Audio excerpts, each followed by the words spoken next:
Good evening, gentlemen. Last week we began a very, very exciting time in our shiur, in our Thursday night class here, with the help of Hashem and also with the brachas that we asked of the ushpizin in the sukkah. We asked them for their bracha that we should be able to learn Likutei Amarim Tanya Kadisha, the Tanya of the Alter Rebbe. Last week was really more introductory. We discussed some of the biography of the Alter Rebbe. We discussed some of the reasons why it's very difficult to give a shiur in Tanya and it's difficult to learn a shiur in Tanya. We decided that nevertheless we're still going to try. That was basically what we did last week. This week we're going to begin inside the text with, one might argue, maybe one of the most important pages of the entire book, which is what's called in Yiddish the Sharblatt, or the Daf Hashar of Tanya, the title page of the Tanya, which for those who have copies, the Shul has one Hebrew-English copy there. Some people brought theirs. I know a bunch of people told me they ordered as well. So maybe there will be other people that bring Tanya. For now, there's Daf Hashar. In the English version looks like this. Here you have the Hebrew Daf Hashar, the English Daf Hashar. The Daf Hashar, the Sharblatt of Tanya. You also see some of my notes from when I was a wee lad learning Tanya for the first time from this books, from the Sefer, a long time ago. So the Sharblatt, this is a longer Daf Hashar than was in the first printing of Tanya. The original printing of Tanya, this said much less. The reason we learn the Sharblatt, even in the Seder of the Tanya that we learn every day in Chitas from the Frierdiker Rebbe, we learn the title page as well as part of the Seder. That's the page. As part of the Seder, we learn the title page. Why? Because the Alter Rebbe wrote the Tanya, the title page. The title page, the Sharblatt of Tanya, which is describing what is in the book, was written by the Alter Rebbe. At least the first paragraph of it is written by the Alter Rebbe. I'm going to read you the whole thing in English, and you'll see how long it is. And then we will spend the rest of tonight's class discussing it piece by piece. So I'm just going to read you literally the translation of the Sharblatt. Of the gate page of Tanya. I should note, for those who are unaware, that many, many Hebrew books, many holy Sfarim have a Sharblatt. They have a page like this. It's called literally a Sharblatt, or a Daf Hashar. Literally means the page of the gate. Because on many Sfarim, when you open it up, if you open up a Gemara to the very front, you'll see that there's literally a drawing of a gate, right, with different pillars and things like that. And this is a very, very old, to my knowledge, Jewish tradition to have on the title page, to actually have a drawing of a gate. The Tanya happens not to have one, but nevertheless, that's the name of this page. Which this page is in Kimat, every holy sefer, every holy book that you'll open. And Yiddishkeit has a title page, something like this, where they have a title and it lists often the author's name with lots of hakdamot, with lots of descriptions of the author and lots of interesting things. So the Alter Rebbe wrote the Tanya. The Alter Rebbe wrote the following. I'm going to read it to you in English, and then we'll discuss it and we'll go through slowly. When we go through slowly, we'll do it in Hebrew as well. So let me read this to you in English. Sefer Likutei Amarim, which they interestingly did not translate here. Will be, as we go through the Tanya with this book, in Mirz Hashem, we'll be in conversation with the translators and their decisions, which are very interesting. And the translation of the Tanya was, of course, done under the Rebbe's supervision, which is also very interesting. Sefer Likutei Amarim, Part 1, entitled Sefer Shel Beinanim, compiled from sacred books and from sages, exalted saints whose souls are in Eden, based on the verse, for it is exceedingly near to you, in your mouth and in your heart to do. Ki karav elecha davar me'od beficha u'levavcha la'aseh. To explain clearly how it is exceedingly near, in a lengthy and short way, with the aid of the Holy One, may he be blessed. Ad kan, l'shenei azav, until here, end quote, the holy writing of the Alter Rebbe. This is how the Alter Rebbe describes his Sefer, the Tanya. And we are going to go through this word by word and explain exactly what this says, because the truth is that the entire purpose of the Tanya, the entire goal of the Tanya, and for us who are trying to learn the Tanya, to enter into it with the right mindset and the right expectation, it's all here on the Sharblatt. It's all here on the title page that the Alter Rebbe wrote to his own work. So, let's go through piece by piece. The first thing it says is Sefer Likutei Amarim, which means a book of collected sayings. Now, of course, the Tanya is not a book merely of collected sayings. It's not a book of quotes from other people. The Tanya is a highly original work of the Alter Rebbe, as we discussed last week. The Tanya is not a likut, it's not a compilation of things that came before the Alter Rebbe. Nevertheless, the Alter Rebbe, in his immense humility, considered himself only a compiler. And he even writes, the introduction to the Sefer, which we're going to learn soon with the help of God, is even called Hakdamas Hamalaket, the introduction of the compiler, the compiler's forward. So even though what we're going to read is highly original to the Alter Rebbe in many ways, and is truly his original teaching, before the Alter Rebbe, much of what was in the Tanya was not taught, certainly not in this way. Nevertheless, the Alter Rebbe calls himself only a compiler, only a Malaket. And the other word is Amarim, right? This is the name of the Tanya. The Tanya is often referred to as Lekutei Amarim, collected sayings. It's interesting that it's called Amarim, right? Amarim means things that were said, right? Sayings, things that were literally said orally, right? Which, as we're going to learn in the Hakdama, which is what we're going to learn next in the text, God willing, in the compiler's forward that Alter Rebbe wrote, that this book is literally writing down things that he originally said Baal Peh, that he originally said orally. In particular, answers that he gave to Jews who came to see him in Yechidus. That the Tanya is not a sefer first, and this is going to be, as we're going to see, this is critical to actually even understanding the goal of the Alter Rebbe with Tanya. This is very important insight into the Alter Rebbe. So it's you can see it in the name of the book as we're seeing now, and you'll see it also in the foreword, that the Alter Rebbe, the author, says this is not a book originally. This didn't start as a book. It started as Amarim. It started as things that he said to Jews that were seeking his help. It started that the information in this book were things that the Alter Rebbe conveyed to people one-on-one personally. It's fun because in the same Ma'amar, it's also based on the Ma'amar. Yeah. What is the difference between Amar and Ma'amar? Ma'amar ze katuv. It's interesting, yeah, because a maimer, normally we translate it to English, a maimer is discourses, right? But what's interesting is that these were not maimarim, right? Which is interesting. Maybe that's the answer to the question. Because the Alter Rebbe said maimarim. When a Chabad Rebbe says a maimer in Chabad, a maimer like the Alter Rebbe would say, like for example, it's printed in Torah or in the Torah, the Svarim, right? Or the Alter Rebbe's maimarim would be a public speech on Hasidis from the Alter Rebbe. What's interesting is that the Tanya itself, and really, as I tried to explain to you last week, the Tanya is totally unique in all Chabad teachings. There's nothing like it. It's one of a kind. It really is. There's in every aspect, in the way it was delivered, in the way it's written, all sorts of things is very different. One of the things that's different is that it was never delivered as maimarim. The Tanya was never discourses said at like a fabrengen or in a public setting, which is how the Alter Rebbe said the Maimarim in Torah or in Likutei Torah. Maybe that's why it's not called Likutei Maimarim. It's called Likutei Amarim because that implies more. Apparently, this is a pirush. If I remember, I'll try and give you the sources, or if you ask at least, the sources of where all of these different comments come from, because most of what I'm saying is not original to me, which is you're lucky for that. It's to your benefit.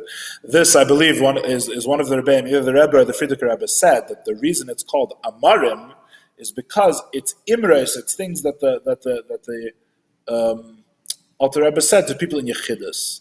Private advice. Yeah. There could be other words to describe it more correctly. Interesting. What it really is. But he chose the word which Yeah. is like in between. Interesting. Yeah.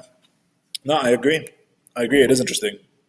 Amarim, it's almost like he's thinking, he's talking to himself, Yeah. not to anybody else. Right. That's very interesting. Excuse me, where's the link to the class today?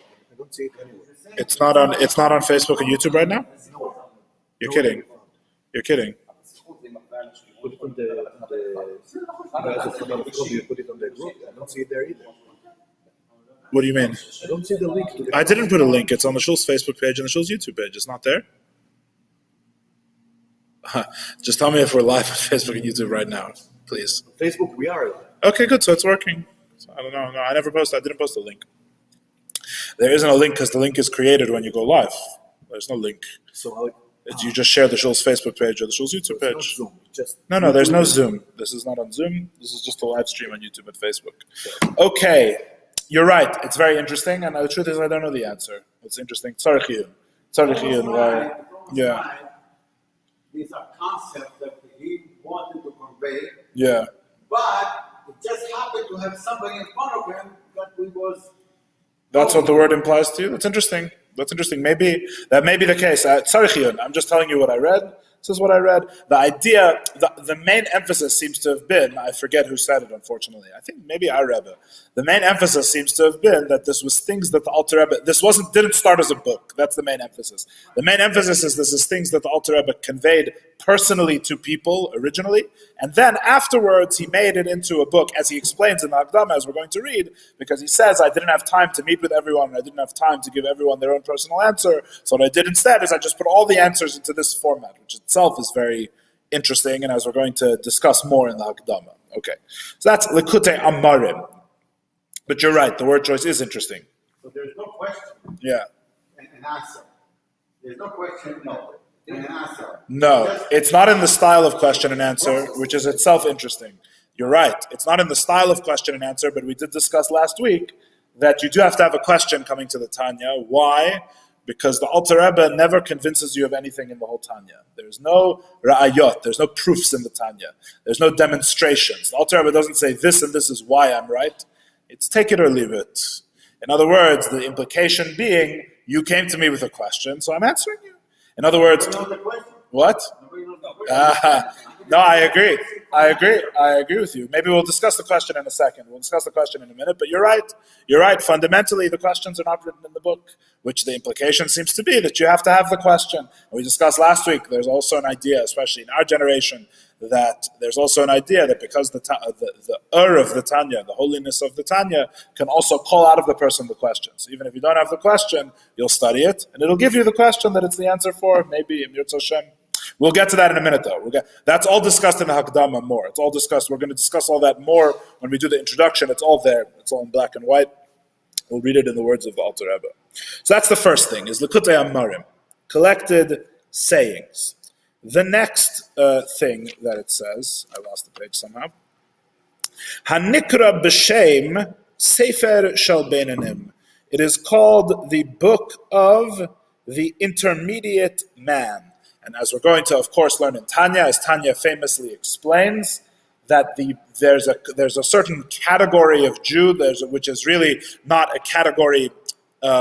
It's not a category between people, because individuals move between categories. Really, what we're describing is a way of being as a Jew called a Beinani, which means an in between. There's a tzaddik who's righteous. There's a Rasha who's wicked under very broad definitions. We're going to see what those definitions are and which definitions make sense and which definitions don't make sense, as all discussed in the Tanya. And then you have something in between a tzaddik and a Rasha, which all these categories are originally found in the Gemara, as we'll discuss at length when we learn the first chapter. You have something in the middle called a Beinani. You have something in the middle called an intermediate person. And this itself is very original, so it's ironic that it's the words following immediately that it's just a likut, right? It's just a collection, because immediately the Alter Rebbe tells you something that no one's ever told you before, which is that this is not a book for tzaddikim, this is a book for Beinanim. And the Beinani of Tanya, in the opinion of Alter Rebbe, as we're going to see in Yirtzeh Hashem, God willing, the Beinani of Tanya, the intermediate way of being, is the aspiration of the vast majority of Jews. The vast majority of Jews, what they are working to become, what they are directed towards, is to be a Beinani. And this book is a book for the intermediate man. This is a book not for tzaddikim who need their own book, maybe not for Rishayim, because as we're going to see, even though technically it may come out that we think the Alter Rebbe puts in the category of the Rasha, that's not really true. The Alter Rebbe puts most Jews in the category of potential Beinani / Bal Tshuva. As we'll see, the book for most Jews fall in the category of, in most ways, a Beinani, an intermediate man. And if we got too much into this right now, we could be here all night and all tomorrow, because this is the whole Tanya. If we get too into this concept, we'll get way ahead of ourselves. We're just on the Sharblat. So the Alter Rebbe is letting you know right from the beginning, the book of the intermediate man, the book of the Beinani. And this, by the way, is the other name of the first part of Tanya. The first book of Tanya, right? Tanya has 5 parts. The first part of Tanya is also known throughout Chassidus, like when it's quoted in Maimarim of the Alter Rebbe, of the other Rebbes, for example, it's called Sefer Shel Beinani. The book of the intermediate man is the first part of Tanya, which is what most people are referring to when they say Tanya. Most people are referring to the 53 chapters of the Sefer Shel Beinani. The Alter Rebbe, so that's the title. Those are the 2 titles. You have the Book of Likutei Amarim, the first part, which is called the Book of the Intermediate Man. Then you have this paragraph, this short paragraph, which is an action-packed paragraph, in which the Alter Rebbe now gives the subtitle to the book. In other words, those are the names. The name is Likutei Amarim. Part 1 is Sefer Shel Beinanim. Those are the names. And now this is what's in the book. Subtitle of the book is as follows: Milukat mipi sfarim u'mipi seifrim, compiled from holy books, and the literal translation of seifrim is holy authors, right? They translated here from sages, which makes perfect sense. There are many traditions among the Hasidim as to which books and which sages are referred to here. So I'll give you the traditions. I should note that the Rebbe did say that he never heard from his father-in-law, which is his father-in-law, the Frierdiker Rebbe, the previous Rebbe, the Rebbe Rayatz, was the source of most what you would call authoritative in the line of Rebbeim, Chabad traditions and Chabad history. And these explanations of what these words refer to specifically, he never heard from his father-in-law. Even though the Alter Rebbe, the Rebbe notes that the traditions of Chassidim we generally do rely on, and it's nice to tell over the traditions of the Chassidim, even though it's not given to us from the Rebbeim. Right, so I'm giving you already a distinction. But among the Chassidim, there was a tradition of what these words refer to from the early generations. These words refer to, the tradition is as follows. You have. I should note as well, by the way, before I tell you from books and from holy books and from holy authors, I should mention that this phraseology is not original to the Alter Rebbe. This is found in other Sfarim as well. Mipi Sfarim u'mipi Seifrim. Something like this you can find even in the Gemara and in other holy Jewish books. I'm just pointing out this phrasing of the Alter Rebbe is not original. This is an old way of speaking. So you have the Sfarim from the holy books, right? One tradition among the older Chassidim is that holy books refers to the books of the Maharal of Prague, who was very influential on Chassidus. And if you learn the Holy Torah of the Maharal, which I highly recommend because it's very, very beautiful and very profound, the Maharal of Prague is often referred to by some people, or is referred to by many people as in some sense like a proto-Chassidus. The Maharal was doing what Chassidus did long before Chassidus came around in some sense, because in the Maharal you find a very interesting synthesis of philosophy and Kabbalah and also explaining the really Pnimius HaTorah. The Maharal wrote a lot on the Agadot of the Talmud, right, and the Gadata and things like that, all of which is very much connected to the works of Chassidus. It's of course also important to point out that the Alter Rebbe is literally a descendant, ben mipi ben, father to son of the Maharal of Prague. I forgot how many generations, but if you look in the front of the Hayomim, if you look in the front of the Rebbe's calendar, where it has the biographies of the 7 Rebbeim, or of even maybe the Baal Shem Tov and the Maggid as well, of the nine Rebbes in the chain of Chabad Chassidus, so to speak. So there it lists the names of all of the chain from the Maharal of Prague to the Alter Rebbe. So the Alter Rebbe is a direct descendant of the Maharal and also a spiritual descendant of the Maharal of Prague. And the Maharal is quoted in Chassidus, which is very significant, by the way, because if you learn the Maimarim, it's very interesting. We'll get into all of this probably much more again later. But if you learn Hasidic Maimarim in Chabad, where the Chassidus is very, very selective with what it quotes. There's thousands, hundreds, maybe thousands of Sifrei Kabbalah and Sifrei Machshava and things like that. But Chassidus Chabad has a very, very narrow selection. And it's all based on traditions going back, according to the Rebbeim, to the Baal Shem Tov. In other words, this is the Baal Shem Tov set the limits of what's within Chassidus, and those Sfarim are the Sfarim, so to speak. There's no it's very unusual to have a new Sefer. So you see the same Sfarim of Kabbalah and Machshava and Chakira and things like that again and again in the Maimarim. And any Sefer which is in the Maimarim is, according to the Rebbes of Chabad, 100% like in a state of Kedusha V'Tara. It has a special, to the Rebbeim, this is a special elite status, so to speak, of Svarim, of which there's no question that they're within the tradition of holiness, because this is what all of the Hasidus is based on. So it's worth pointing out that the Maimarim contain quotes from the Maharal of Prague. Another Sefer, which is also in the Maimarim, etc., which is also a tradition to be included under Svarim, the holy works that the Alter Rebbe based the Tanya on, was the Shalah, the Shnei Luchos Abris of Rav Yeshaya Horowitz. Yeah. There's a lot of people whose last name is Horowitz are descendants of the Shalah, and you can ask them if they eat turkey. It's one of the famous things is that the Shalah said there was no tradition of eating turkey, and he said the turkey is not kosher. And to this day, there are still Jews, last name Horowitz. You can ask them who don't eat turkey as descendants of the Shalah, of the Shnei Luchos Abris. The Frierdiker Rebbe says about the Alter Rebbe that when the Alter Rebbe was a young man, before he went, as we spoke about last week, before he made the decision to go to Mezrich and study under the Maggid and become a chassid in a revealed way at least, because as we also discussed last week, that his parents were really raising him chassidically, but that was back when it was kind of like a secret thing to do. He didn't know, he never met the Baal Shem Tov. It's a whole very interesting story. So he came to Chassidus as a man, not as a boy. So if you were curious, what was the Alter Rebbe learning before he was learning Chassidus with the Maggid, the Frierdiker Rebbe says that the Alter Rebbe considered himself a Shalah Yid, a Yehudi Shel Shalah, a Jew, a Shalah Jew. The Shnei Luchos Abris was the guide for the Alter Rebbe in all things. Before he received his teaching from the Maggid of Mezrich and the Baal Shem Tov, he was very, very much attached to the Shnei Luchos Abris, which is quoted all over Chassidus, and is also a very, very profound and overtly mystical sefer.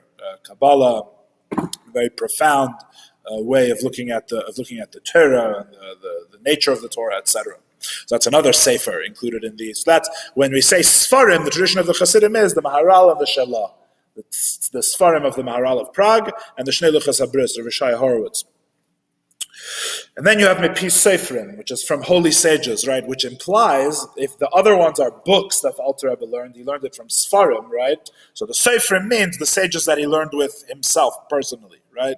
So this refers primarily, according to this tradition of the Chassidim, to the Maggid of Mezrich, who of course was the Rebbe of the Alter Rebbe, and also some say to Rav Mendel Haradoker, Rav Mendel of Haradoker, Rav Mendel of Vitebsk is another name he's known under, was the Alter Rebbe's Rebbe in a sense after the Maggid passed away. There was another student of the Maggid that the Alter Rebbe chose to be his guiding light. Of course, Rav Menachem Mendel Haradoker, who is the source of the name Menachem Mendel in the family of the Chabad Rebbeim.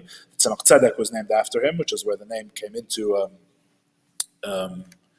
the Chabad tradition, correct? Rav Menachem Mendel Haradoker moved with his Chassidim to Eretz Yisrael, to Eretz HaKodesh, and he is buried, if I'm not mistaken, in Tiberia. That is where he's buried. Tiberia. Tiberius. So those are the Seferim, those are the teachers, and of course the Baal Shem Tov, who, although the Alter Rebbe didn't meet, the Alter Rebbe considered himself the spiritual grandchild of the Baal Shem Tov. He considered the Maggid to be his father, Baal Shem Tov to be his grandfather.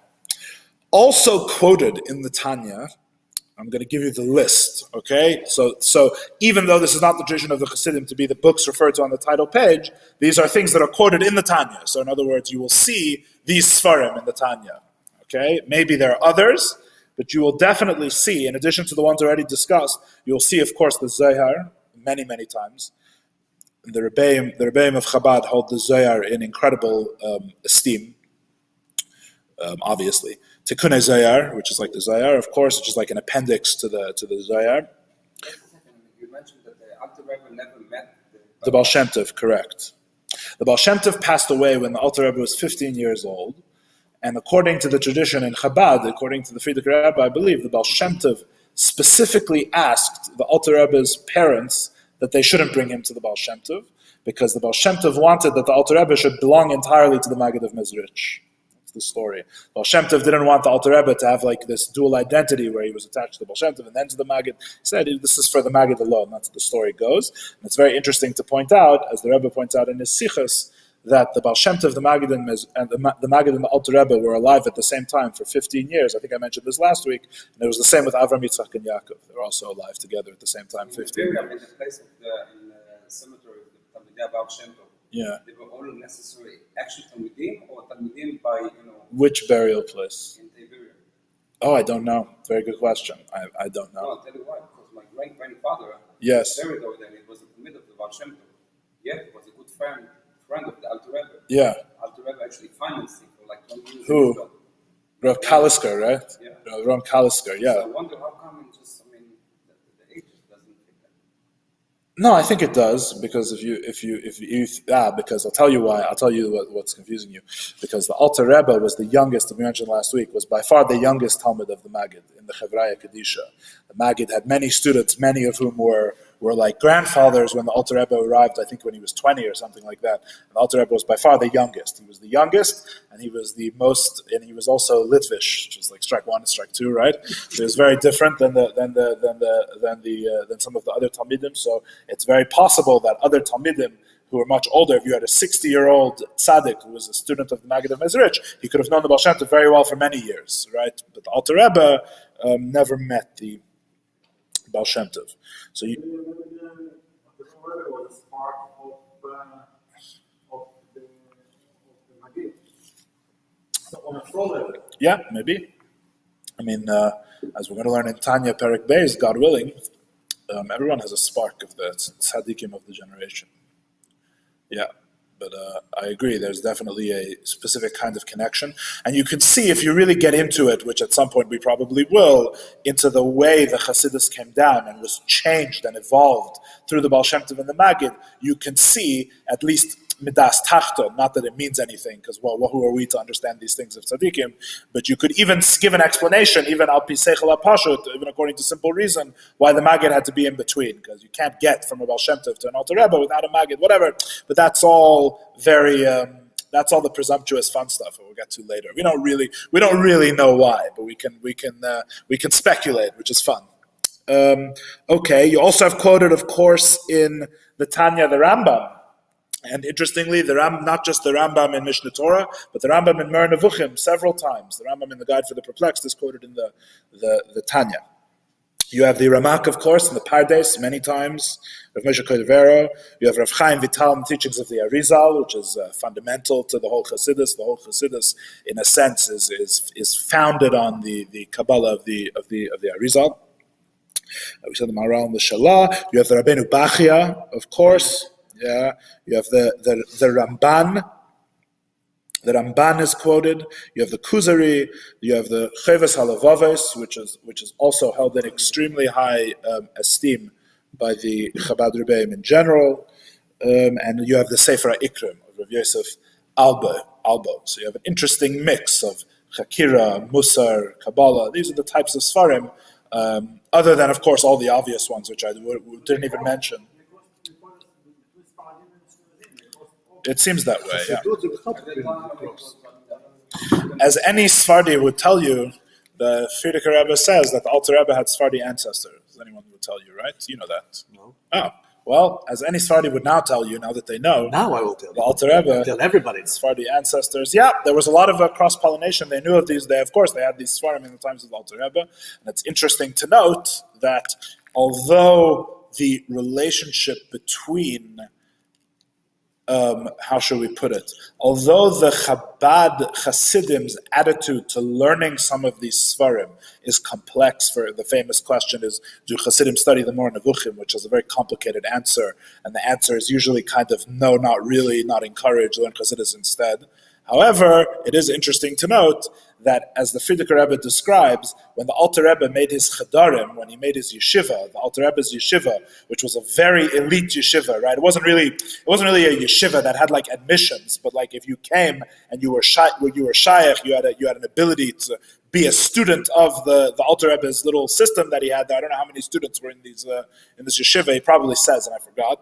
But to get into the yeshiva, you had to know a lot of these Sfarim, including the Mar Nevuchim, the Kuzari, the Ikrim, right? You had to know, that's where the Alter Rebbe begins. The Alter Rebbe begins where a student of the Kabbalah and all of these very profound Sfarim end, so to speak, which is very interesting that there was a very, very advanced Seder HaLimud. It wasn't for, these Chadarim were not for Anashim Pshutim. These Chadarim were for very serious, right?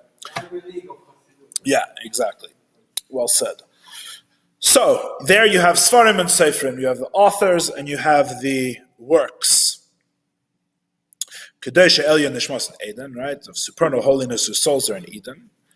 Meyusad al Pasuk. Now we get to the next point. Now we get to the things that are really mysterious and require thinking. Meyusad al Pasuk. This book is based on a verse, right? You remember when we learned the second part of Tanya, which we learned first because we do everything backward. When we learned the second part of Tanya in this class, it was also Meyusad on a Pasuk. You remember which Pasuk? Shema Yisrael, Hashem Elokeinu, Hashem Echad, and Baruch Shem Kavod Mechus L'Olam Vod. Second part of Tanya is about Achdus Hashem, right? And he says there to explain a little bit how Shema Yisrael is Yichud Ilah, and Baruch Shem is Yichud Tata. That's what the Alter Rebbe says right at the beginning of the second part of Tanya that we learned in this class. The first part of Tanya also is based on a pasuk on the very first. That was also before the book began, right? Before, that's what you read in the Shar Yichud Ve'emunah, the second part of Tanya, before the first chapter there. That's what the Alter Rebbe says. Here as well, before the first chapter, the Alter Rebbe says the whole book is based on a pasuk. What's the pasuk? The pasuk is in Dvarim, Deuteronomy, chapter 30, verse 14. It's in Parshas Nitzavim, which we just read recently. Ki karev elecha hadavar me'ed, beficha uvilvavcha laseisei. This matter, which is itself somewhat mysterious. It means, broadly, it means the Torah, right? Moshe Rabbeinu is telling them the Torah is not across the sea. It's not far away from you, right? This matter of serving Hashem, of being a Jew, with living with the Torah, living with Hashem, is karev elecha hadavar me'ed. This thing is very close to you. Beficha, in your mouth, ubilvavcha, in your hearts, la'asosei, to do it. That's the verse. That's the verse that the Tanya is based on. And this is, as we were talking about earlier, what's the question of the Tanya? The Tanya doesn't print the questions. The Tanya only prints answers, right? From this verse, you can see an implicit question. What's the question? The question is, how could it possibly be close to me, this thing, how can this thing be close to me in your mouth and in your heart to do? Because that's, as Alter Rebbe is going to say, that's what the Tanya is here to explain. It's here to explain this pasuk, that the thing is close to you, right? Now, this verse, it's interesting because it says three things. It says, after it says it's close to you, it says, how is it close to you? Beficha, in your mouth, Vavcha, in your heart, la soise, to do. Which immediately, for those who know the Tanya and know what's coming up, you can see that you have thought, speech, and action, right? In the wrong order, which is also interesting. I don't know the explanation, so don't ask me. You have speech, you have beficha, you have uvilvavcha, which is your heart, like machshava, right? You have lasoise, which is maises. You have thought, speech, and action, which is, as we're going to see, Alter Rebbe says, these are the garments of the soul, which is the things that the Beinoni can control, and the things that the Beinoni can transform to godliness is all through his thoughts, speech, and action, right? The hard part here, the reason why it's so hard to think how it's close, right,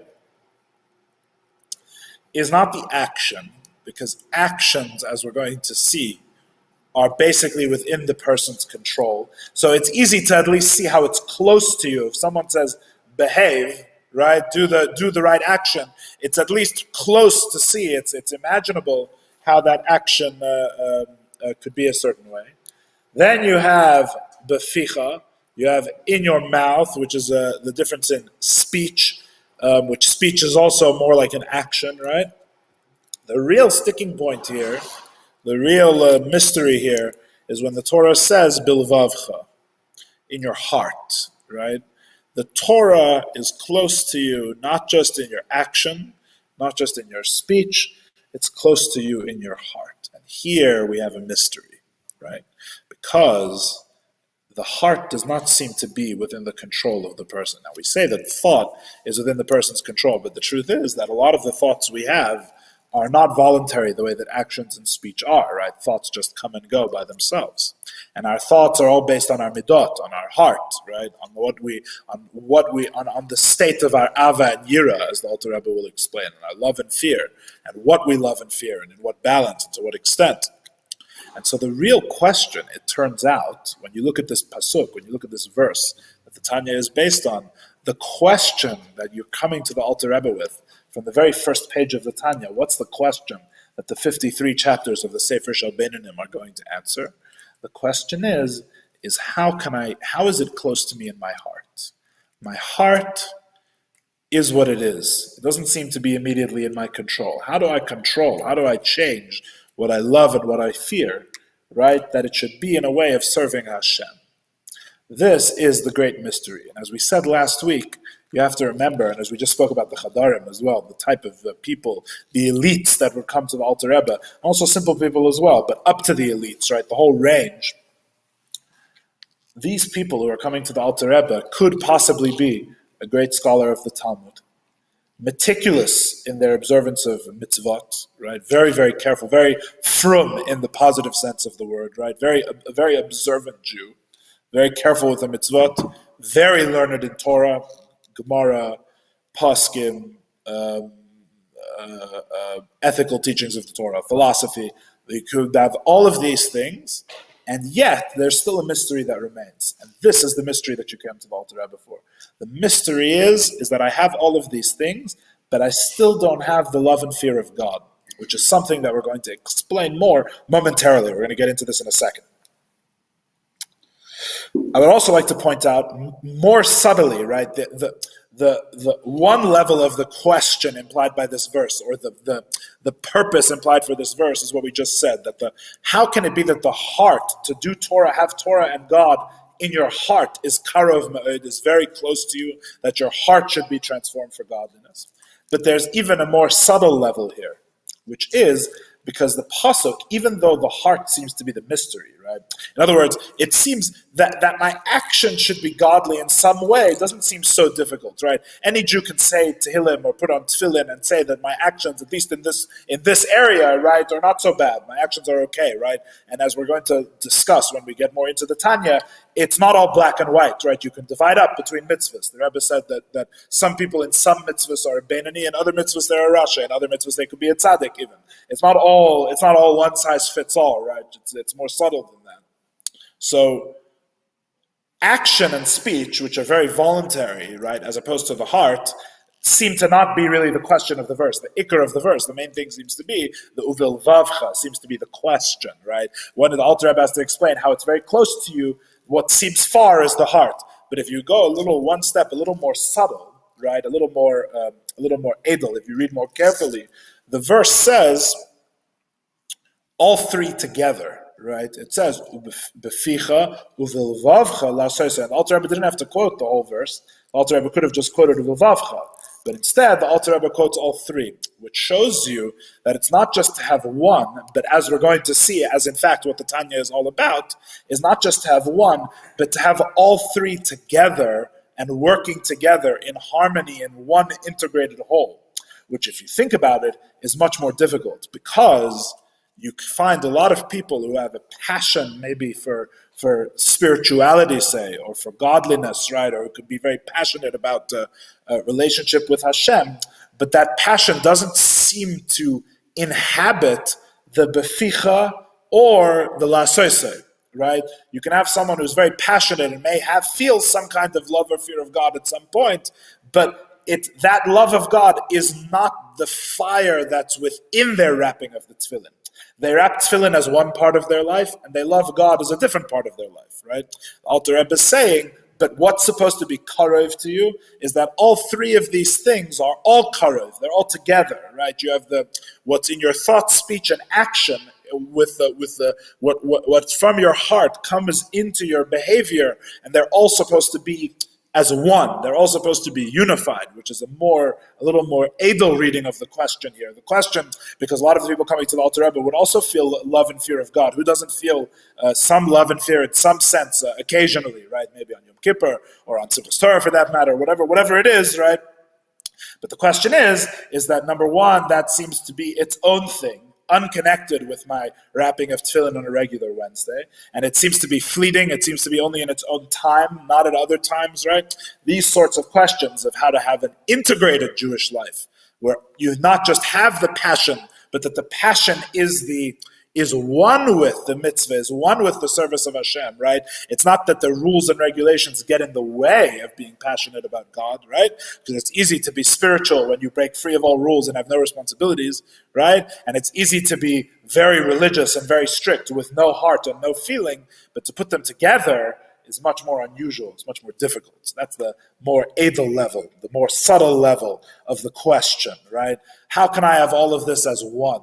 The love of God, a fear of God, and actions and speech that are enlivened by and reflect that passion and that love and fear.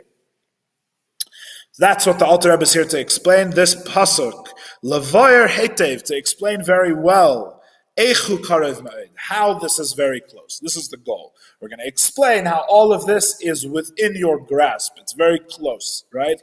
Note that he doesn't say it's very easy. He just says it's very close. Worth noting. Yeah. Well, as we're going to see, that is in fact the plan. As we're going to see, that is to some extent the plan, yes. Yeah. Oh, that's what the Tanya basically is here to explain. So we're done. That's the... And I should also point out, and we actually said this, if anyone remembers, in the Dark Ages, back when we were learning the second part of Tanya, all that time ago, we actually noted this there, that when it says in Tanya, it's going to explain Yichud Elah, Yichud Tata, the upper unity of God, the lower unity of God. It says Lavar Ma'at Mizair. We're only going to explain very little. Whereas here, he says Ber Hetiv. This is also interesting. Here he says we're going to explain this concept very well. Whereas when it's in the second part of Tanya, where he talks about the unity of Hashem, he says we're going to explain just a very little bit. I don't fully know the explanation of this. I think that the Pashta explanation, the simplest explanation, of course, is that when we're talking about things that are very close to us and to the human experience, it's much easier to explain the whole thing. Whereas in Achdus Hashem, it's unlikely that we're going to be able to explain, as the Alter Rebbe ends up saying in that part of Tanya, most of these things are beyond human understanding and are all acquired with faith anyway, right? I think that's the simple, if I may be so bold, I think that's the simple differentiator. Now we get to the mysterious last words of the paragraph. B'derech arucha u'ketzara, in a long, short way, be'ezros Hashem yisbarech, with the help of God may he be blessed. With the rest of the time, I actually wish we had more. I should have made the earlier parts shorter, because this is really it's the most mysterious, it's the most interesting part of the title page, and also, once you understand what it's saying, also the most illuminating, the most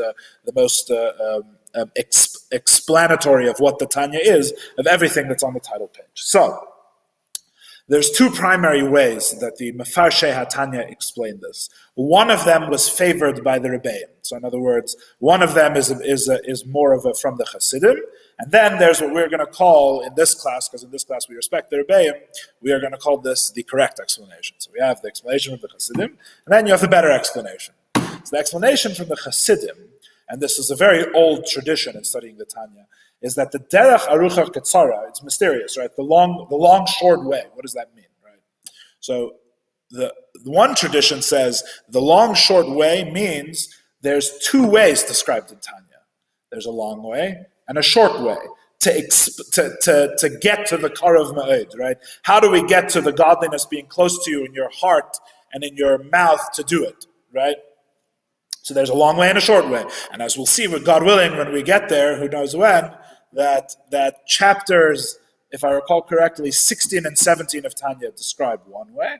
And then you have from the 18th chapter of Tanya on, you have a different way. The first way is the long way. This is considered to be the derech arucha. From chapter 18 on is the derech ketzara, the short way.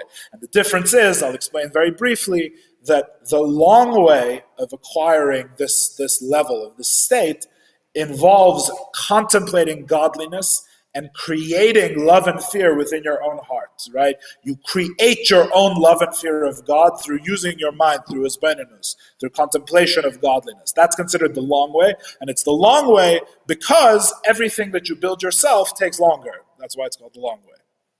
The derech katsara, in this interpretation, the short way, is from chapter 18 on, when the Alter Rebbe explains that you don't have to just build the love and fear yourself, because every Jew in their soul has an inherent love and fear of God, and all you have to do is bring it out. And that's when the Alter Rebbe discusses, he shows that every Jew has an inherent love of God, as we see it from the Mesiras Nefesh of the Jewish self-sacrifice, very famous explanation there.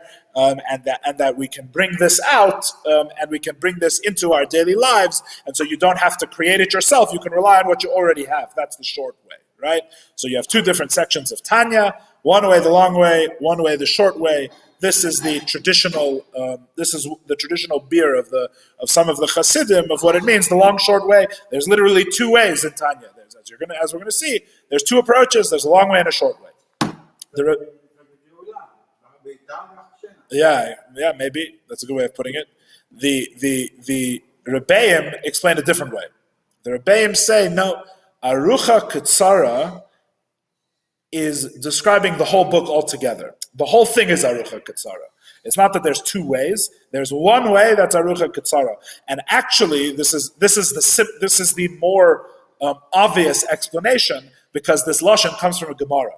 So when you go look at what the Gemara says about the long short way, if you look at the source of this statement in the Talmud, you'll see, as I'm about to explain, you'll see that this is meant to be one path. It's not two different things. This is describing one road. The Gemara in question is in Gemara Eruvin, Daf Nun Gimel Amud Beis, 53b, in Tractate Eruvin. The story goes as follows. Rav Yeshua ben Chananya said that I was never bested. No one ever had victory over me, except by a woman, a tinoikes, and a tinoik. A woman, a girl, and a boy. And he explains each one of them how they beat him, and he means by beating him, he means in wit, right, in intellect. They pulled one over on him. They were smarter than him in these three situations. So we're not going to go into the woman and the girl, which are also interesting. You go look them up in the Gemara there. But the boy, right? The story of the boy, the tinoik, the young boy, right? Yeshua ben Chananya says, I was traveling on the way, and the boy was sitting at the crossroads, right? Which makes the Tanya sound like a blues song. He was sitting at the crossroads, like Eric Clapton. He was sitting at the crossroads. Yeshua ben Chananya says, I asked him which way to the city. And the boy said, this way is the long short way, and this way is the short long way. He says, this one is derech katsara arucha, and this one is derech arucha katsara. This one is the short long, this way is the long short. And the story in the Gemara continues, Rav Yeshua ben Chananya takes the katsara arucha, the short long way, and what happens is he was going towards the city, and he could see the city is right there, but then gardens and orchards blocked the way. And you weren't able to get into the city on the short, long way. That's what the Gemara says, right?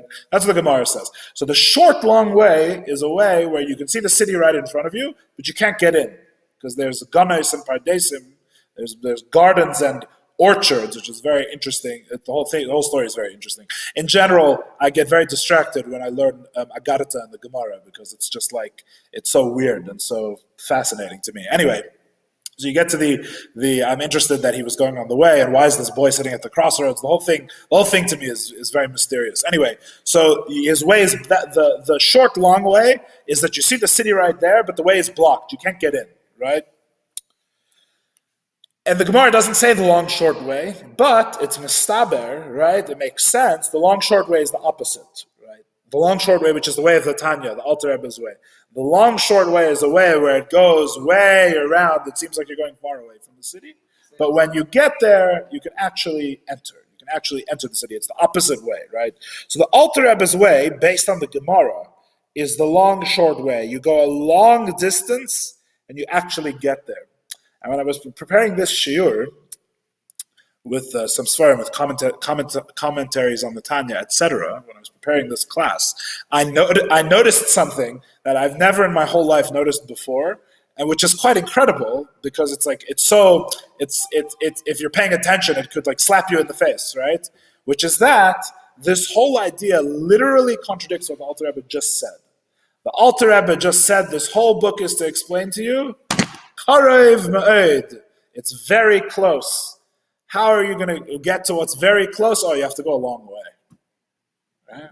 It's a bit strange, no? Outside, without it, you're not going to get there. Yeah, no, I understand the whole explanation of what the Katsar is and why this way is the good way. We're going to get into that. But I'm just saying, isn't that striking that one sentence before, the Alter Rebbe says, the whole point of the book is to explain to you how it's Karev Ma'ed, literally B'lashon Karev, right? Not like Kal or whatever it is. Karev, it's close, right? And then he says, what's the derech? The derech is Arucha. Right? Okay, it's also Katsara, because you get there in the end, right? It's also short, but the way is long, right? So the thing is close, but the thing is also only reached by a long road, which is, it's like on the title page of Tanya, you already have like a paradox. What's going on here, right? Is it very close, or is it far away, right? Yeah, but the point is though, it's still a long road, which is part of Alter Rebbe's approach, by the way. So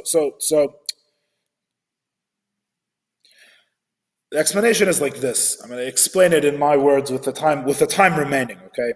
And this is all based on Shiurim, by the way, and Svarim commentators on the Tanya. So the intention is like this.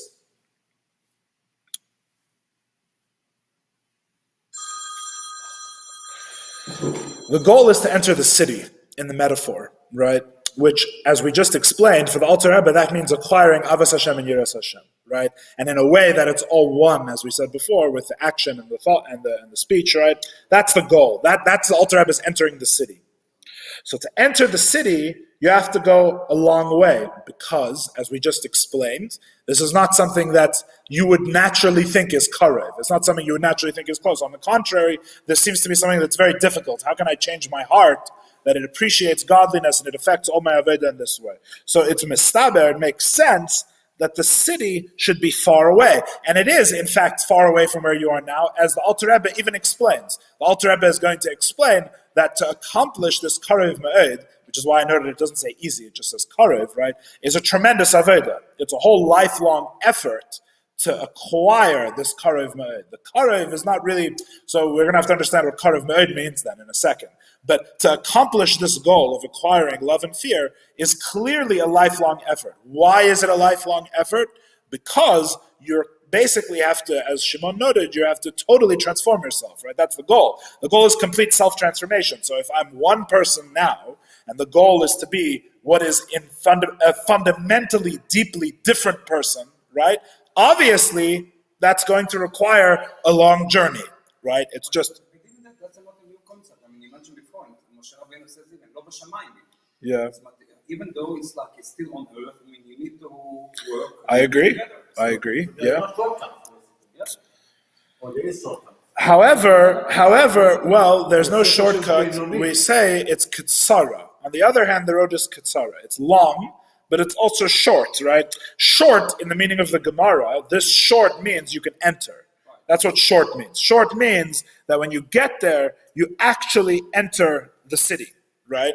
Which means that fundamentally, the person will actually be transformed, right? We haven't gotten to the core of the issue yet, by the way. I'm just explaining to you. This is the simple explanation of what the Alter Rebbe means. The simple explanation of Derech Harucha Katsara means this book is a long process that seems to be a lot of hard work without getting closer to the city, right? It seems like it may seem like you're not getting anywhere. It may seem like you're putting in a lot of effort and you're not at the city yet. But the difference is, with this way, is that when you get there, you'll actually get there, which means you actually will be transformed.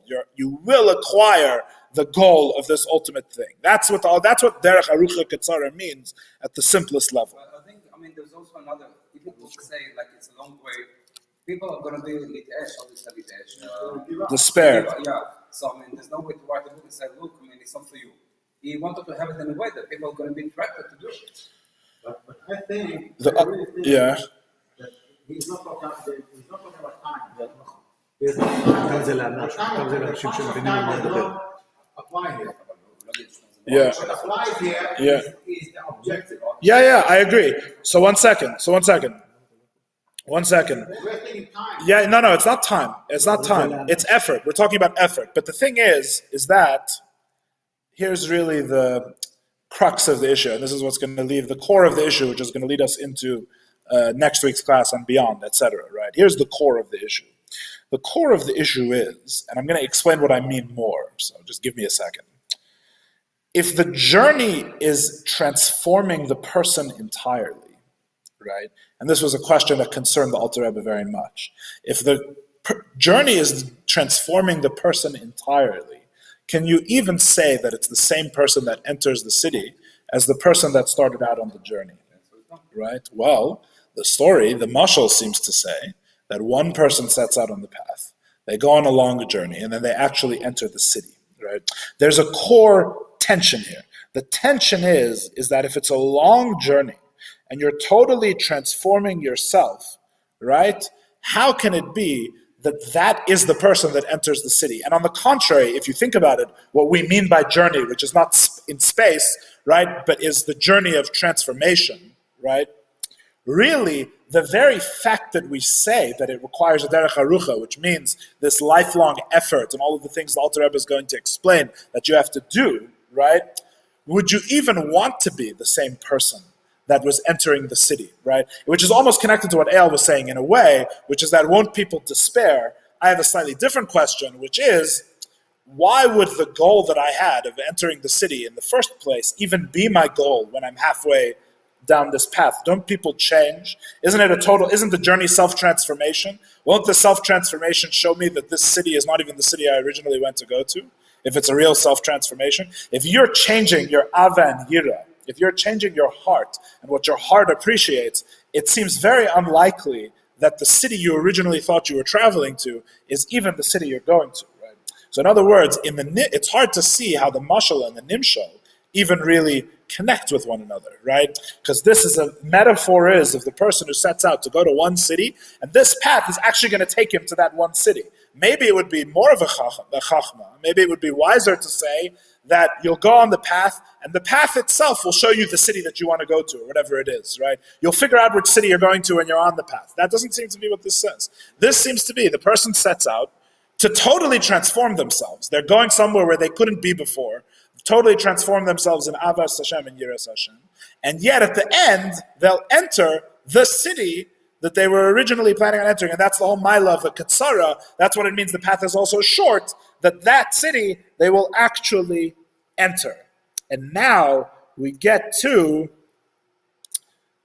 what is Hasidis. Because the fact is that the Alter Rebbe's goal, and this is really, Shimon sort of mentioned this earlier as well, the Alter Rebbe's goal is not personal transformation through a process where the person starts as person A and they take one step and another step, right, to use the metaphor of traveling to the city, and by the end they're a totally different person, which is what should happen on such a journey. Hasidus is much stranger and much more profound and much more radical than that, as we're going to explain. And as is clear from the first few chapters of the Tanya, Hasidus' goal is to actually reveal that the person was always standing at the gate of the city all along. That's really Hasidus' goal. Hasidus' goal, the long way, is a way of discovering and revealing that you are already at the gate of the city. As we're going to show, because as the Alter Rebbe is going to say at the beginning of Perek Beis Tanya, every Jew has a nefesh elokis, which already has Ava and Yira, which is a Chelek Elokam Mal Mamash, which is literally a part of God. And the whole Avodah of Chassidus is not to take a yesh and make it into another yesh, not to take a person who's in one form and rearrange them so they're in a different form, take a person that loves pizza and make a person that loves God. The goal is actually to transform the very nature of their love. It's to switch out a yesh for an ayin. It's to take a person who thought that all they was a nefesh bahamis, was an animal ego, and reveal within them and draw into their day-to-day life the light of the Nefesh Elokis, the light of the godly soul, the peace of God within them. And really what that reveals is that it's the same person at the beginning of the journey and the end, because you are not the person you thought you were. You thought you were far away from the city, but really beneath that, closer to you even than the person who is far away from the city, is the peace of God within, right? Which reveals, which is always connected, which always has a connection with Hashem. So in other words, the whole long way of the Alter Rebbe, with all of its details as we're going to explain, is really a short way. The whole way of the Alter Rebbe of self-transformation and the working to become a different person is really working to reveal the person you were all along. Is really working to reveal the Nefesh Elokis that's within the person. Do you want to go 5 more minutes? Should we end it now? Does anyone have to go? idea that you want to finish it. Okay. That's what they said. They said, "Kolen אותו לאמור ברגע." Yeah, exactly. All of the things that are berega, it's the same with Mashiach, right? All of the things that are years the berega. it's like the performers. I heard once. Who did I hear say it? I heard some stage performers say that they worked 30 years for their overnight success. They were an overnight success story that they worked 30 years for, right? Everyone's an overnight success after working for 30 years, right? So,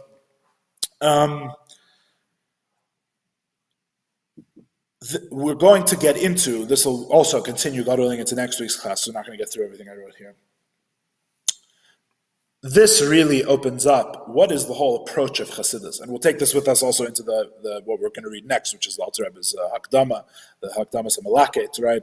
You have to understand that despite and this is something that I wish was drilled into me more when I first started learning Tanya, that the approach of Chassidus really is quite radical. It's really not, it's not what you assume it to be, right? There's no big lights that are shining that are saying this idea is radical. It's not like underlined in the book, right? But in its own quiet way that doesn't force anything on you, the ideas of Chassidus, starting from the Baal Shem Tov and then fleshed out down through the Alter Rebbe who writes the Tanya, the ideas of Chassidus are very, very original, very different, right? And when I say original, I don't mean they don't have a source before them, because they almost all do.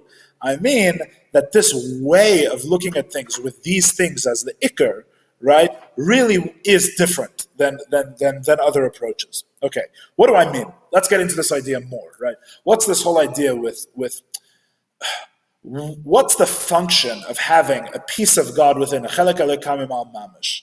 Why is that so different? Or why is it even important that it be different from a person taking a journey? In the standard understanding, I start as one type of person, I take one step, I take another step, and I transform myself into a better person, right? Which is the typical way that the human mind thinks about self-transformation. I do one action, I go to a different step, and I transform myself.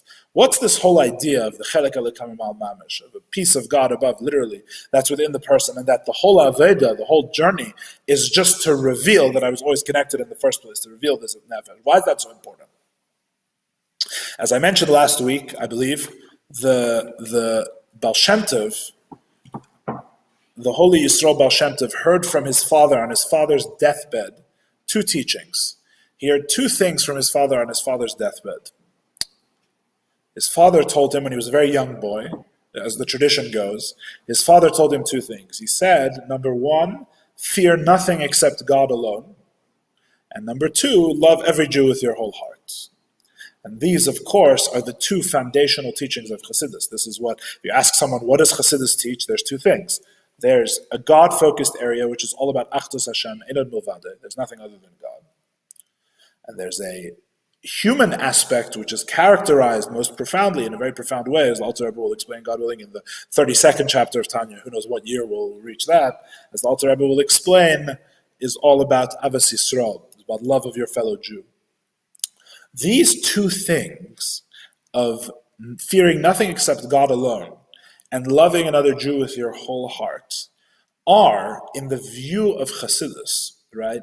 And again, Chassidus is not going to justify. This is not the part that Hasidus is going to justify to you. In other words, Hasidus is not, this is part of the problem that Hasidus is coming to solve. So Hasidus is not going to convince you, at least not with words, maybe by studying it in the godly light that's within it. But Hasidus is very rarely going to use words to explain this to you. This is the thing that brings you to the Alter Rebbe, not the thing that the Alter Rebbe tells you, right? The thing that brings you to the Alter Rebbe, which this is a different way of saying, how is it karev ma'ed? How is it very close to my heart that I should have true love and fear of God and an integrated Jewish life, is a different way of saying that the relationship with God and the relationship with another human being, it seems impossible to escape the human ego in both of these pursuits. Neither of these teachings that were taught to the Baal Shem Tov by his father on his father's deathbed seem possible from the perspective of a finite human being, right? And I'll explain what I mean.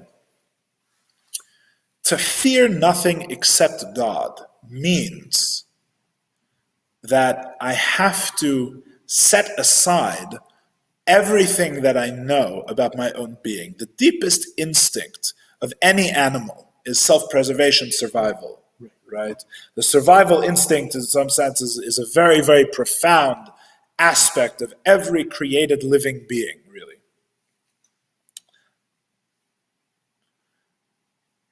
To fear nothing except God alone means, it would seem, that I have to set aside that deepest instinct. And it's not just, when I say an instinct, it's not just a feeling, right?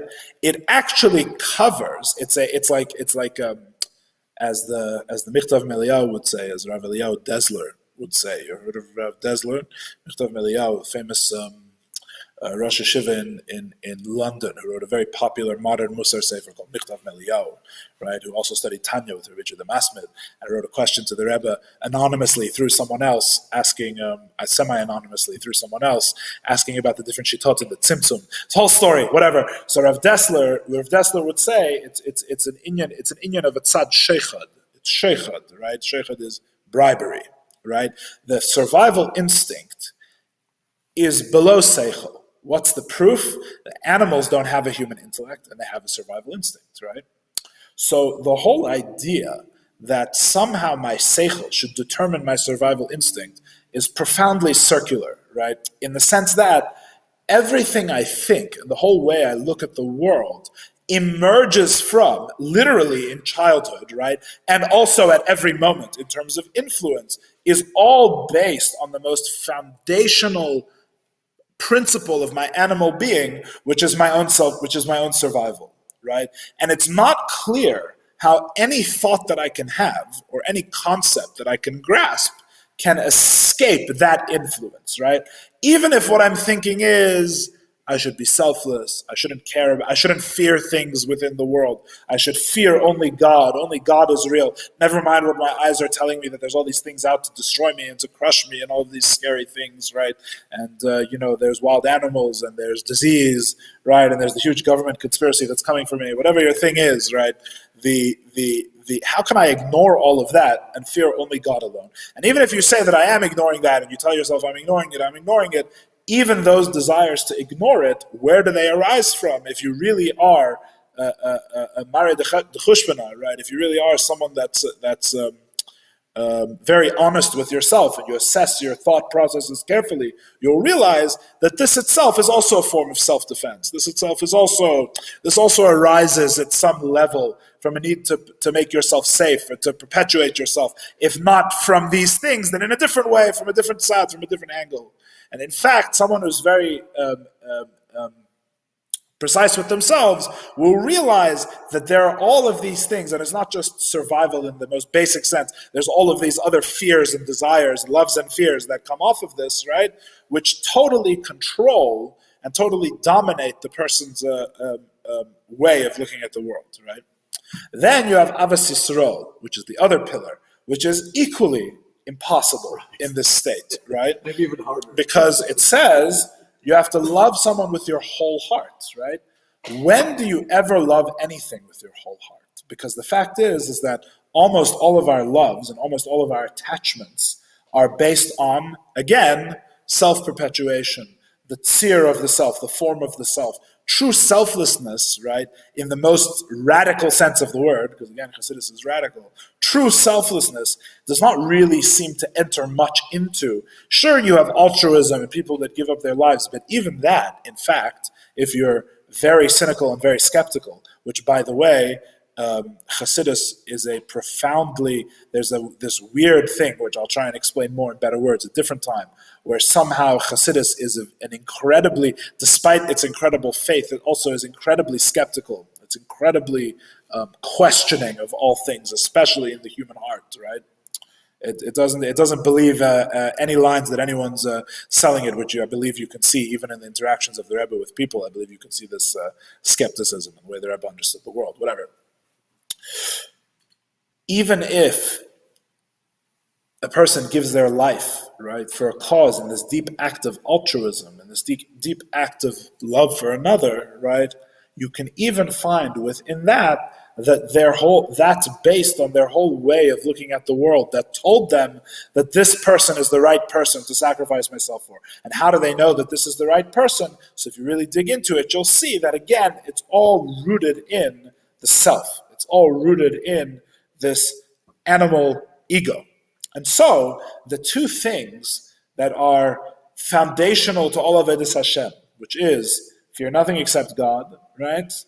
And have true Avos Yisrael, right? You could say this is the Bein Adam L'Makom and Bein Adam L'Chavera, right? The Judaism can be divided as a relationship between man and God and man, right? And neither of these two relationships, right, seems to be able to be fully culminated, right, as a limited human being. Now, there's all these workarounds, and again, we'll get into this more, a different class, I'm way over time. We'll get into this different classes. There's all these workarounds that you can do where we try and contain this selfishness. There's all different ways of doing it. One way is called philosophy. One way is called musar and ethical teachings, right? There's all these ways where you can divert that selfishness and control it, which is very, very important, right? It's very important that you don't be dominated by these things, that you have to get in some sense, some control over all of these things. But sof kol sof, at the end of the day, right, the problem is not really emotional. The problem is not really intellectual. The problem is existential, you would say. It's the English word. The problem is that fundamentally, no matter what I feel and no matter what I think, where does it all come from? What's the ultimate cause of all of these things? It all comes from myself, a self who I didn't create and have no control over. Right, ultimately, because even if I'm very controlling of my emotions and my intellect, right, which you can reach incredible levels of that, ultimately, the self that I am controlling comes before any of my efforts to control it, which is something we will discuss more maybe in future classes, God willing. God, the whole concept of God in Judaism, the whole concept of Judaism as a form of monotheism, as what Avraham Avinu taught us, what Avraham Avinu believed in, is that God somehow is able to get underneath all of this. And this is the problem. The problem is that God, as the one creator, right, is meant to be more real and prior to any of these things. So there's a fundamental problem. The problem is that to me, nothing will ever be as real as I am. And yet my mind tells me, and the holy books tell me, and Avraham Avinu told me, that on the contrary, all I am is a creation. Creations are a dime a dozen. God could get them anywhere, get them, destroy them. They belong to God. God can do whatever he wants, right? It's absolutely nothing to God. We're, as we read on Yom Kippur at great length, right? We're just a passing shadow. God is the true reality, right? We're Ketzel Over. God is the real reality. The problem is how can anyone say these words and believe them? That's the question. The question is, and that's the question you come to the Alter Rebbe with. Is this not just a different way of saying, how is it close to me to have love and fear of God in my heart? It's the same question. I'm just saying it in different words, right? How do I have true love and fear of God? Which means that God is at least as real to me as I am. That's the fundamental question, right? Because all of my love and fear of God, the person who comes to the Alter Rebbe, after learning all that Gemara and Chakira and Musar, and after doing all the mitzvahs precisely, they'll say, but sof kol sof, where's God? I'm not really making a connection. I have all of these things that I do, but at the end, it's always me doing them. There's no escape. I can't escape myself that God should be as real to me as I am. And even if you wouldn't put it in those words, and I'm sure there's actually better words to put it in that I'm not saying, That is the fundamental bother. That's the question. The question is, how is that karev me'od? The Torah tells me that this whole thing is meant to make sense. This whole thing is meant to at least be reachable. If not easy, then at least within my reach. But it seems to me, on the contrary, it seems to me that by the very nature of my existence, the deepest reality of my existence, I'm closed off from all of this. I'm closed off from this ever being real. This whole thing of the Torah and the mitzvahs and the reality of God, I can understand them as concepts maybe. I can live them in my actions. But there's a part of me that seems walled off from all of this. I'm me, and all of this is like outside stuff I do. What'd you say? Distant. Yeah, exactly. It's all so. But on the other hand, if you're going that path, you already have the wish to see what it is. I agree, and we would say there's a reason why that wish keeps recurring, despite the fact that it shouldn't, right? Which is itself the profundity, right? Because you're supposed to know which city you're going to. Right. Comes along and God helps in that way, as we'll read in Tanya, that God helps in this way, and God helps people, even people who are totally lost in all of this, they still get help in this regard, right? But the chidush of the Baal Shem Tov, and we haven't even got to the Alter Rebbe. I'm just trying to touch on Chassidus, and we'll continue more next week, God willing. The whole approach of the Baal Shem Tov is a radically, and you can see now why the approach is radically different, because the Baal Shem Tov says, you're right. That whole question is right. That whole question is correct. From within that paradigm, if you're looking at yourself as a created self, you're right. The whole thing, there's limits. There's limits to this whole thing. Your actions can be good. Your intentions can be good, right? You can maybe feel love and fear sometimes, but if what you're looking for is the true love and fear of Hashem, that Hashem should be as real to you as you are, your fellow Jew should be as real to you as you are, right? And really they're the same thing, as the Alter Rebbe goes on to explain. How is that possible? And the Baal Shem Tov says something radical. He says, all of that's true, but that's not who you are. All of what you're talking about is correct, and that's how you live your conscious life, maybe. That's who you think you are. That's the reality that you're living. But I have news for you, that there's another you, there's another self, and what this means requires much explanation, definitely not tonight. There's another self that's closer to you than your own ego is, that does all of this already. It knows, right? You have it already. What we basically just said is it can't be given to you, right? It can't be told you, because anything that's given to you will be filtered through your ego, and will be filtered through all of this instinct and all of this existential, this whole issue, right? Anything that's given to you from the outside. So the Baal Shem Tov the Baal Shem Tov really revealed in Torah and turned into the central pillar and the central truth of the Torah, right? Which is that I don't have to give it to you through your ego, because you have it already. You have it already. You have this connection to Hashem already. It can't be given to you, you're right. And that's why your searching doesn't work. That's why you're trying to make all of this, trying to acquire it from the outside, right? Trying to swallow it from the outside doesn't help anything. It's not helping, right? The truth is that really it does help. I'm being very simplistic, as we're going to see. But this whole search from the outside doesn't do it. The true secret is that you have it already. You can do it from the inside, because even closer to you than you are to yourself is literally a piece of God. Is a chelek elika mimal mamish, and that's why it's the long, short way. That's what we mean by the long, short way, and we'll get more into what the Alter Rebbe means in the way of Chabad in that sense. Okay, so we continue next week, God willing. Stop working.